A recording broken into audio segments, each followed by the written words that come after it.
Bueno, uno de los textos que tienen como bibliografía obligatoria de esta unidad 2 tiene que ver un poco con contarles, introducirlos a un recorrido sobre la filosofía de la ciencia. Vamos a ver que esta disciplina tiene distintas etapas.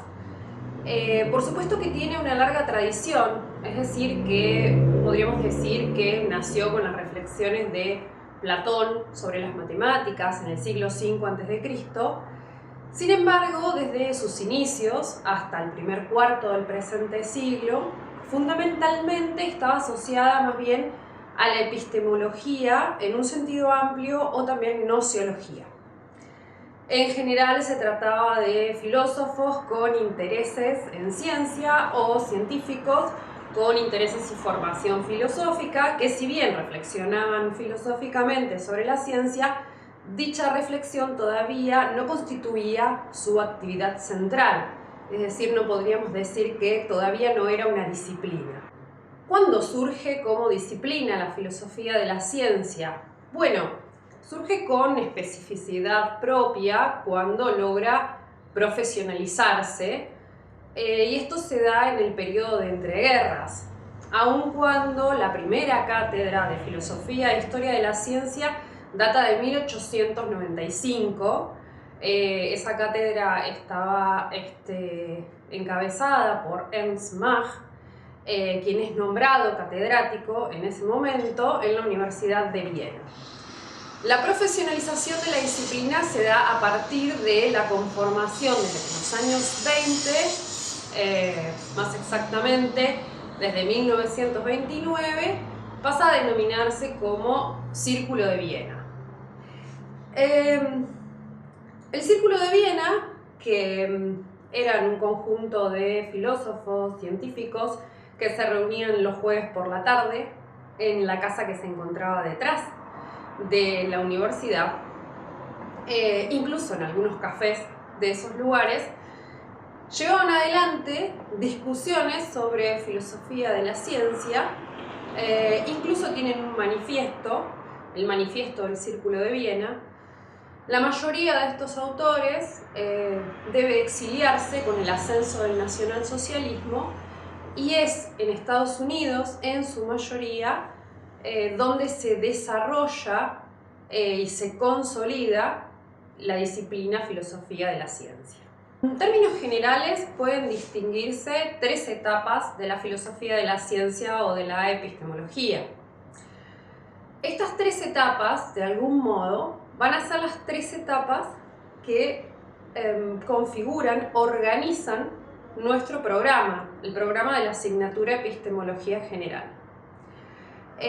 Una etapa o un periodo clásico que comienza a fines de los años 20 y sigue hasta los años 70. Esta es la llamada concepción heredada. Nosotros vamos a ver al principio del programa, no todos, porque no podemos ver a todos los autores que formaron parte de la concepción heredada, pero sí algunos de los más representativos: Carnap, Popper, Hempel.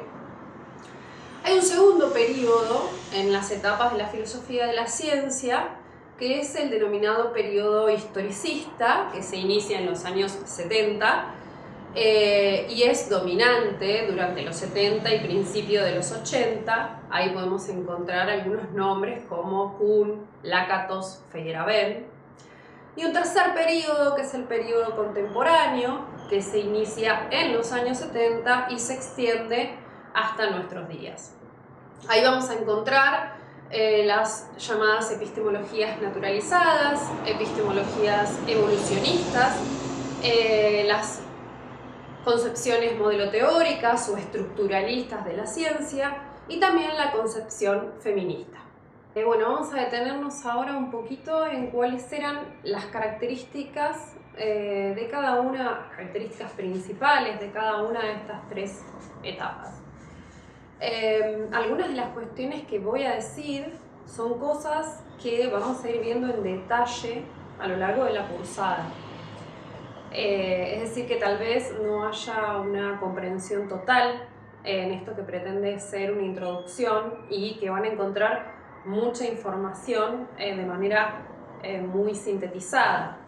Pero luego, más adelante, cuando veamos algunas cuestiones específicas y algunos planteos de algunos autores, volver nuevamente a esta caracterización de las etapas de la filosofía de la ciencia va a cobrar otro sentido. Comencemos, como decía, con algunas de las características principales de estas tres etapas. El periodo clásico o la concepción heredada, la primera de ellas, que si bien se lo designa así como concepción heredada, la filosofía de la ciencia en realidad no estuvo marcada por una sola concepción, sino que hay un conjunto de problemas abordados, un conjunto de posiciones, de postulados, que tenían de algún modo un aire en común o lo que se dice un aire de familia. Todas ellas, todas estas concepciones, fueron llamadas como la concepción heredada. ¿Cuáles eran los temas principales abordados durante este periodo? Que, como decíamos, se extiende hasta los años 70. En primer lugar, la demarcación entre la ciencia y la no ciencia. Digamos, el problema de la demarcación se refiere en la filosofía de la ciencia a la posibilidad de encontrar algún criterio que permita distinguir los límites de lo que es científico de aquello que no lo es. Vamos a ver que ante este problema de la demarcación se dieron diferentes respuestas. Eso lo vamos a ver en detalle cuando veamos algunos de los autores. Por ejemplo, Popper es uno de los representantes con su criterio de falsación. Pero no nos vayamos por ahí. El tema era poder encontrar un criterio, una regla, un test que nos permite identificar los enunciados que corresponden al ámbito científico de los que no. Aquellos que no, para algunos, era poder demarcar la ciencia de la metafísica, poder demarcarla de la religión o de la pseudociencia para Popper. Poder encontrar un criterio de demarcación de la ciencia no solamente es un problema de relevancia teórica, sino que también tiene digamos, que no solamente tiene una dimensión filosófica el asunto, sino que también es importante en los campos prácticos y cotidianos del conocimiento, ¿sí?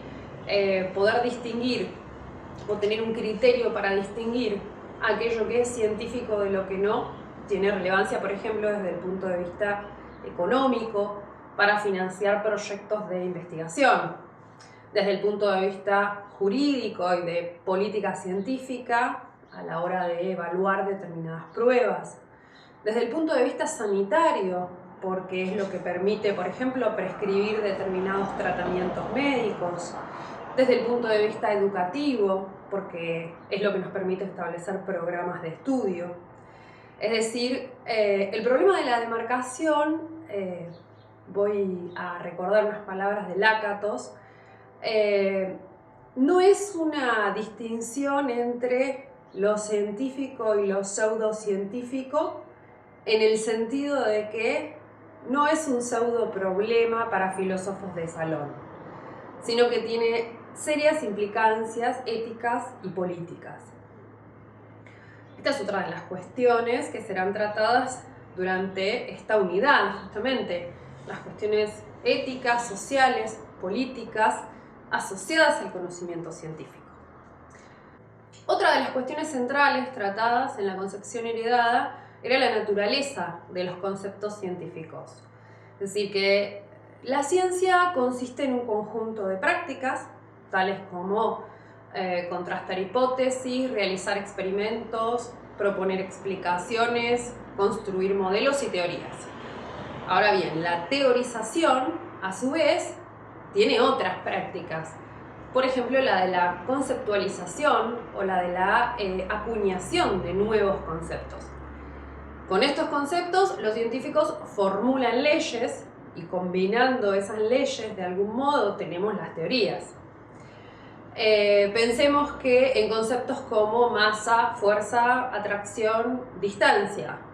Con todos esos conceptos se formula la famosa ley de la gravitación de Newton, por ejemplo. Es decir, que de algún modo los conceptos científicos es donde todo comienza. Por eso es tan importante determinar cuál es la naturaleza de los conceptos científicos y cuáles son sus características esenciales. Otra de las cuestiones en las que la concepción heredada tenía un acuerdo era en que había dos tipos de conceptos centrales. Por un lado, lo que se llaman los conceptos observacionales y por otro lado, los conceptos teóricos. Tal vez en lo que no había acuerdo era en qué papel jugaban estos conceptos dentro del ámbito de la ciencia. Pero sí en esta distinción general entre conceptos observacionales y conceptos teóricos. Digamos, por un lado, los conceptos observacionales que estaban formulados en lenguaje observacional, es decir, lenguaje con el que describo las relaciones y las propiedades de un objeto o de un suceso observable, ¿sí? Que puedo captar por medio de los sentidos. Pensemos, por ejemplo, que puedo observar ciertas dificultades en el habla de una persona, o puedo observar la parálisis en el brazo o la parálisis en la pierna, ¿sí? Estoy mencionando ejemplos que fueron los observados por Freud, por ejemplo, en el caso del famoso caso de Ana. Ahora, tenemos un lenguaje que es el lenguaje teórico, es decir, es aquel lenguaje con el que nos referimos a los conceptos que son propiamente de la ciencia y que no describen cuestiones, procesos, objetos del mundo que son observables, sino que lo que describen o de lo que hablan, de algún modo, en ese momento se los llamaba los inobservables, ¿sí? Algunos ejemplos de eso, y en ciencias sociales, por ejemplo, son las estructuras sociales, la insatisfacción individual o social, la psiquis colectiva, el concepto de inconsciente. Digamos, todos esos son conceptos teóricos. Otra de los ítems, de los temas centrales de la concepción heredada es cómo es la estructura de una teoría científica. ¿Cómo es una teoría científica? La mayoría de estos autores consideraba que eran conjuntos de enunciados organizados de manera deductiva y axiomáticamente. Esta es una definición que por ahora no nos dice nada y que de hecho vamos a precisar a lo largo del programa. Pero el mismo concepto de lo que es una teoría o de cómo podemos determinar una teoría fue cambiando y en la concepción heredada se pensaba que eran estos conjuntos enunciados ordenados axiomáticamente. Hoy en nuestros días pensamos a las teorías como modelos o como estructuras.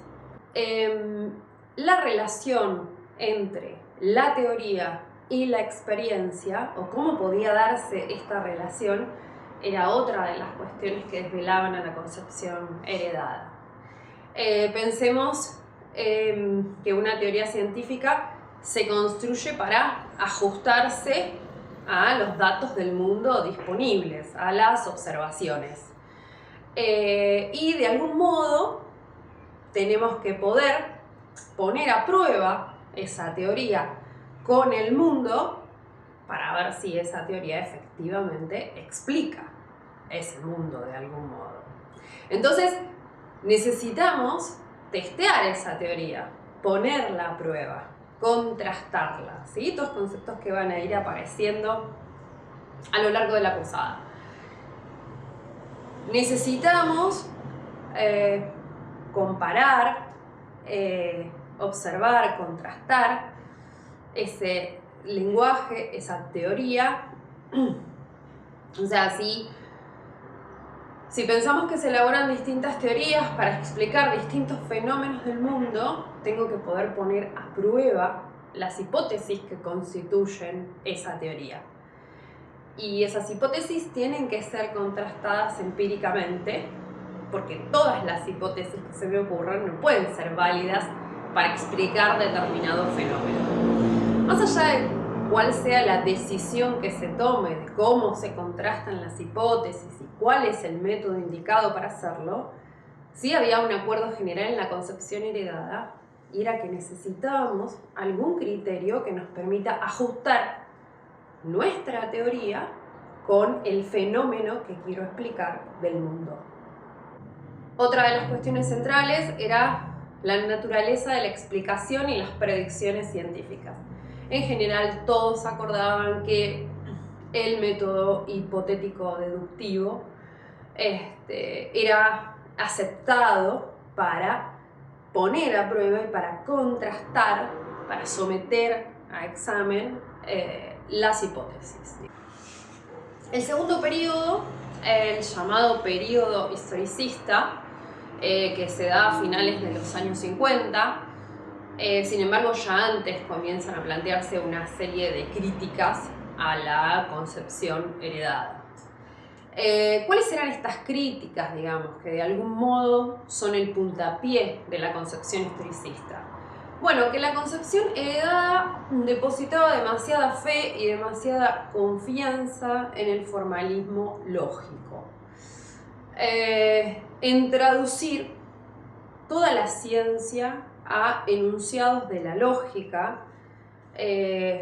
Claro, hacían esto para buscar precisión conceptual, para que sus enunciados no sean vagos, no sean ambiguos. Pero lo que los historicistas consideraban era que ese método de formalización era limitado. Había cuestiones que no podían formalizarse y que escapaban justamente al dominio de la formalización y que debían ser cuestiones abordadas por la filosofía de la ciencia. También que la filosofía de la ciencia se concentraba demasiado en una filosofía general de la ciencia, ¿sí? Sobre todo en la búsqueda de un método que sirviera por igual para todas las ciencias, sin atender a las filosofías especiales o a las distintas especificidades de cada una de las ciencias. Entonces proponían un método, digamos, un modo de analizar a la ciencia que era universalmente válido. Sin embargo, digamos, el paradigma y el modelo era el de la física. Otra de las críticas planteadas era que se pensaba a la ciencia en términos sincrónicos, es decir, sin tiempo, como si las teorías fuesen abstraídas de cualquier contexto y de cualquier temporalidad y estuviesen ahí para ser analizadas. Y no se tenían en cuenta justamente los aspectos diacrónicos, es decir, cómo a lo largo del tiempo distintas ideas se fueron desarrollando para tener la teoría que hoy conocemos, por ejemplo. Y al mismo tiempo el descuido justamente de lo que estos autores denominaban el contexto de descubrimiento, o la idea de que había que separar tajantemente contexto de descubrimiento, es decir, el contexto por el cual surgen las hipótesis, las ideas de la ciencia, y el contexto de justificación por otro lado, es decir, aquel contexto donde puedo validar, contrastar las teorías científicas. Es decir, para los autores historicistas, esta separación tajante entre contexto de descubrimiento y contexto de justificación hacía que las teorías sean pensadas, digamos, como elementos asépticos, por fuera del tiempo y por fuera del contexto en el que surgieron, sin temporalidad y sin historia. Justamente ahí aparece el concepto de historia. En general, la mayoría de los autores que forman parte de la concepción historicista eran autores interesados en la historia de la ciencia y que empezaron a ser conocidos bajo el nombre de nuevos filósofos de la ciencia. Suele decirse que en este momento se constituye de algún modo una verdadera revolución contra la filosofía de la ciencia de la concepción heredada o del periodo clásico. Algunos autores de la concepción historicista llegaron a acusar a la concepción heredada de no hacer filosofía de la ciencia, sino hacer filosofía de la ciencia ficción.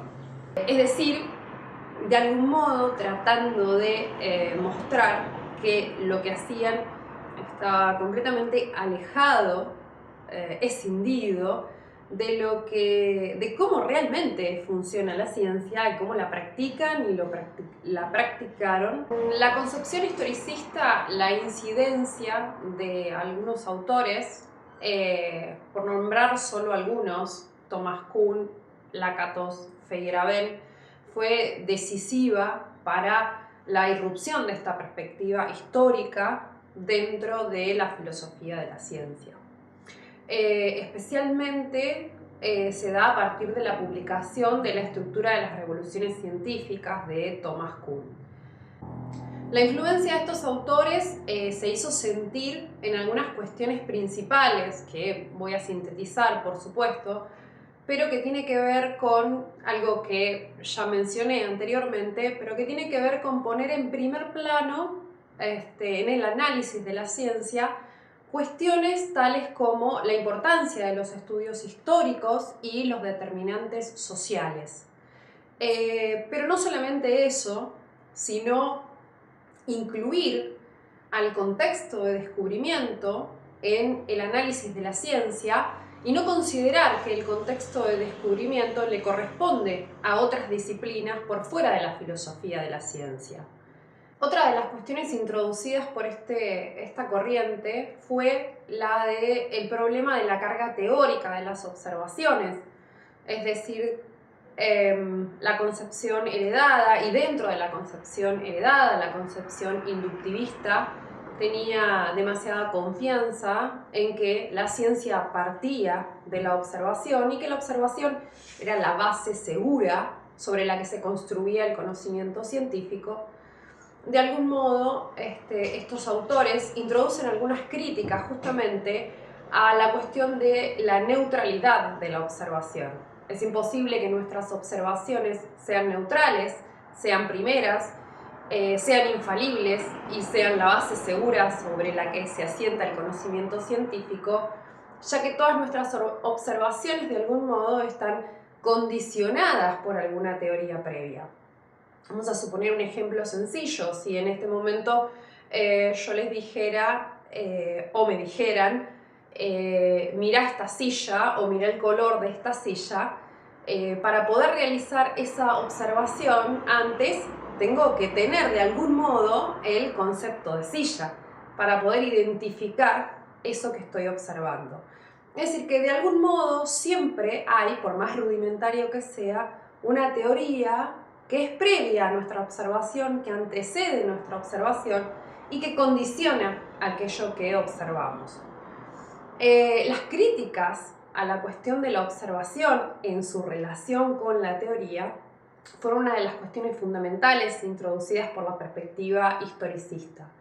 Por supuesto, también otras cuestiones, como por ejemplo la del progreso de la ciencia. No es posible un progreso tal vez lineal, como lo pensaba, y acumulativo, como lo pensaba la concepción heredada. Digamos que en algún momento a lo largo del tiempo vamos a conocer todas las verdades.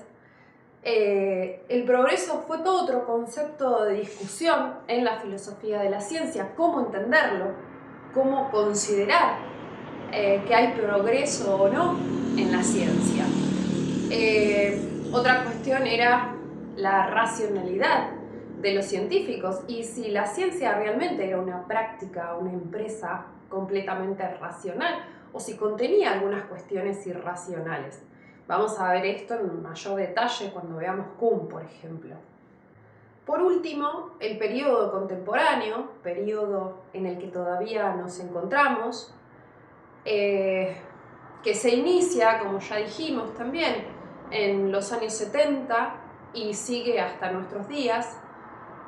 En este periodo contemporáneo podemos encontrar distintas corrientes, por ejemplo la epistemología naturalizada, aquellas que consideran que el modelo de las ciencias naturales es el que nos permite comprender el funcionamiento de la ciencia. Las epistemologías evolucionistas, a partir del gran desarrollo que tuvo la biología y la filosofía de la biología, la epistemología evolucionista propone una serie de análisis del conocimiento en general y del conocimiento científico en particular, que utiliza de algún modo como base para su análisis a los desarrollos de la biología y en especial de la biología evolucionista. También tenemos la concepción semántica o modelo teórica de las teorías, dentro de las que se encuentra la concepción estructuralista de las teorías, que de algún modo intentan sintetizar la propuesta de la concepción heredada, especialmente la cuestión de la precisión en el lenguaje de la ciencia, y por supuesto las cuestiones introducidas por el historicismo a partir de Kuhn y de Lakatos con los programas de investigación. Por último, la epistemología feminista, o estudios de la ciencia desde una perspectiva de género, que se iniciaron de manera sistemática a partir de los años 70 y que voy a desarrollar con mayor detalle en un próximo video.